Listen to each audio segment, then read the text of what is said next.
It seems the new administration is making good on its promise for big changes. I'm Sharla Jessop, president of Smedley Financial, and today my guest, James Derrick, is going to share his perspective on how some of these changes will impact investors.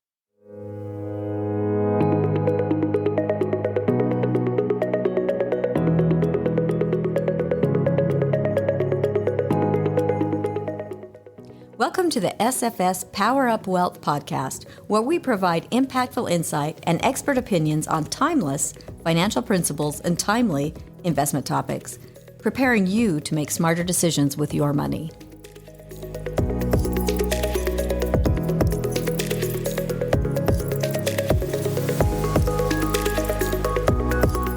James, thanks for joining me today. Happy to be here. James Derrick is our Chief Investment Strategist at Smedley Financial, and he has a CFA and MBA. James, there has been so much speculation and concern about changes that the president is making and implementing, specifically on tariffs. What type of a picture is this research that you're finding painting? Well, there are so many ways to think about it, and everyone is talking about tariffs specifically. I mean, there are other things we can get into, but if we focus in on tariffs, there's a lot to say, and it's not even over. I mean, it's only just begun. We're 2 months into the presidency. I mean, plenty of time for future change, and it's going to have an impact on investors as well. And before we get into that, I think it's worth reminding everybody that it's good to stick with your plan, to be anchored. I mean, let's jump in. I mean, tariffs are a tool. They're a tool that the nation is going to be using, whether you like it or not. It is the new normal for the next few years. First of all, it's a tool for negotiation. I think that's a good place to start. A lot of these tariffs are not even implemented. They get announced, and at least on Wall Street, investors are like, it's not going to happen, it's not going to happen, it's not going to happen. And the president says, oh yeah, it's going to happen. And then eventually the market reacts, and then world leaders start making phone calls to each other, and then they begin to negotiate. And with the negotiation, the tariffs are often postponed. And sometimes they're done away with, or sometimes there are exceptions. Every one of these is just a political win, I think, for the president, and possibly has a good economic impact for Americans when they come to an agreement and can avoid the tariffs. That's the tool perspective. So let's bring it down to, in your Money Moxie, you had a picture, which was very telling of who a lot of the trade partners are with the U.S. Talk a little bit about that with our listeners.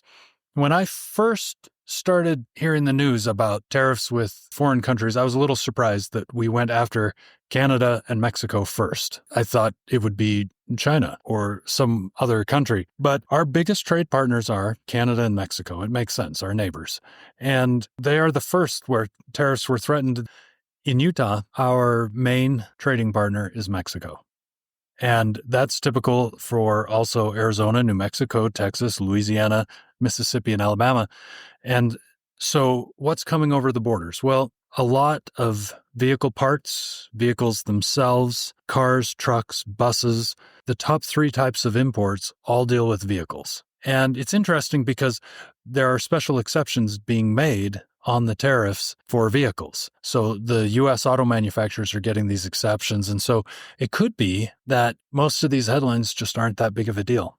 So the impact on everyday person in America may not be as great as we anticipate it will be. If you're thinking of buying a car, or if your car needs repairs, you might not be hit as hard as the initial thought of, oh my goodness, look at what they're doing with tariffs in Mexico. They're doing 20% tariffs. Is everything I buy going to be 20% more? And the answer is probably not. It's not going to be that bad. In addition to the exceptions being granted, also Fidelity did this research into what has happened in the past with tariffs. And what they found was that 1/3 of the increase that actually took place through tariffs was passed on to consumers. So this is one of the big questions people have too, like, well, how much is it going to impact us? And you hear this from the other side that doesn't want the tariffs. They'll say, well, if we put on 20% tariff, everything's going to cost 20% more. It's the Americans that are going to have to pay for that. And that's true, but it's not true for the full 20%. So Fidelity said it was 1/3. The other 1/3 would approximately be absorbed by the company, meaning that their profit margins would come down. And then the final third would be gobbled up by changes in the currency, meaning that the US dollar could change in value and that would actually absorb 1/3 of the increase. So it's complicated, but it's not all bad news. Well, that's promising just to hear that. I think that should give listeners a relief that maybe they won't be hit as hard, especially after coming through some pretty high inflationary years. People are feeling just a little bit pinched. People are very worried about inflation. And if I could just touch on one other idea, and that is the idea of bringing manufacturing home. And we all know that less and less manufacturing has been done in the United States over the last 50 years. And this is a great thing because it's brought down costs. The globalization has been fantastic for bringing down costs and boosting our standard of living, but it also makes us vulnerable. And this would be another argument in favor of some tariffs. And the idea is just that the United States would be more self-sufficient if we're capable of manufacturing. And I think if you're taking this point of view, getting closer with our trade partners in North America would actually be positive. You know, if you're fearing world war, for example, then having your good friends close, like Mexico and Canada, would be a very positive thing. And so, you know, that's just another benefit that could play out in the future. So we've talked about individuals and a little bit about the tariffs and individuals, but what kind of an impact do you think that's going to have on the economy? Well, nobody knows for sure. The general rule of thumb is that tariffs are bad for the economy, that they will raise prices and consumers will spend less. And I think that is most likely to play out in the short to medium term. I think that's accurate. I mean, certainly, like, if I need to buy a car and cars were 10% more money, like, I might delay as long as I can. And I think that that'll ring true for most people, for many, many products, but especially those big ticket items. So I think it'll have a slowing effect on the economy. If we're talking 2025, maybe even to 2026, it's hard to tell, is what I'm getting from you. We don't really know a time frame. Oh, it is impossible to pin down because not only do we not know how the prices are going to change, we don't even know from day to day whether the tariffs will ever even be implemented or not. I bring that up because as an individual, and you're trying to plan when you're going to buy a next vehicle, and your vehicle's maybe at end of life, you're probably pretty concerned about, am I going to be able to buy a vehicle this year? Is it going to be next year? When am I going to, what's going to happen? My personal advice there would be, if you need the car, you buy the car, and if you don't, then you don't. And you try not to make decisions based on the tariffs. Large corporations may do that, and it may have an impact on them. But at the individual level, by and large, I would just say, try to ignore it. And it's like I always say about homes, think of your home as a place to live, not as an investment. And I think that when you're looking at buying a car, that you ought to do the same. I mean, we know they're not great investments. Absolutely. Those depreciating assets. Another thing, changing off from tariffs, another thing that's impacting the economy or could have a big impact is the sunsetting tax law. The current tax law is set to sunset at the end of this year. What changes do you think we could expect to see? So this is known as the TCJA. These are the tax cuts passed in 2017 that took effect in 2018. They are set to sunset. They will be over and we revert back to the way things were, but it's fully expected that they will be extended.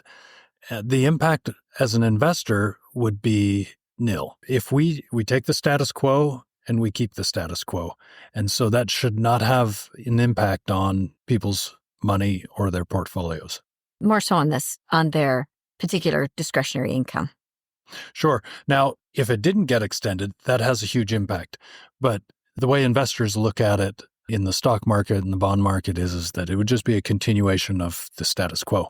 So not a big impact. I think the bigger question might be, how does the government continue to pay for it? Because as we know, the deficit is large. The total debt level is incredibly huge at $36 trillion. So how do we pay for it? How do we pay for what we keep? We're pretty much paying out what we're bringing in at this point. Well, we're paying out more than we've been bringing in. We've been spending equivalent to what we would do in a recession. So typically what happens in a recession is that a lot of people lose their jobs and income tax drops significantly. Corporate profits drop significantly, so they're paying less tax. So the government's bringing in less revenue, and at the same time, they want to increase spending so that they don't get it stuck in a downward spiral. So the government tries to keep spending going, even though they're bringing in a lot less money. And so the deficit balloons, the total debt increases. What has happened in the last couple of years is we've been spending at those levels, even though tax revenues have not gone down much. And so the deficit's about 7.2% last I saw. So 7.2% of GDP, which is significant because the economy is only growing at about 3%. So it's big, and the administration says they want to bring it down. And that's going to have an incredible impact on the economy. And we don't know how quickly it's going to happen. We don't know the impact, but we know it's going to be massive when it happens. And I think what we can hope for is that it is a gradual process. And even though it sounds like in the headlines, like there's some emergency every single day and that everything is falling apart, I don't think that's reality. I think that it's happening very gradually. And I hope that gradually continues. So there's a lot of cogs in this wheel, and they're moving at different speeds, and it's really hard to see what the outcome's going to be. Probably the most prudent thing is to just understand that there's going to be change and not be overwhelmed by it. Yeah, try not to focus wholly on it. It's good to be aware of what's going on, but you definitely don't want to focus all of your energy on it because I think it would be exhausting. And from an investment point of view, it's not going to help make better decisions. It's not in your control. No, it's not in your control, and nobody knows the future. We don't know what's going to happen with government spending or government borrowing. We don't know what's going to happen with deregulation, which is the last thing that I talk about in my article. And deregulation is generally seen as a positive, especially when you're looking at it as an investor, very positive. But we're waiting to see what kind of deregulation takes place. We don't know yet. I would say for anybody who is concerned, give us a call. We'd be happy to talk it through. The main thing that I would say is you've got to have goals, you've got to have a strategy, and you need to stay focused on that. Very insightful information. James, thank you.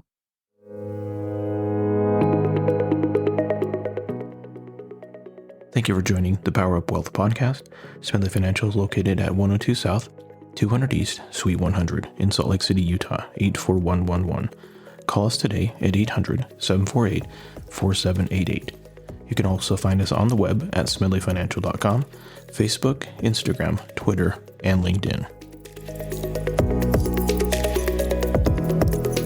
The views expressed are Smedley Financial's and should not be construed directly or indirectly as an offer to buy or sell any securities or services mentioned herein. Investing is subject to risks, including loss of principal invested. Past performance is not a guarantee of future results. No strategy can assure a profit nor protect against loss. Please note that individual situations can vary. Therefore, the information should only be relied upon when coordinated with individual professional advice.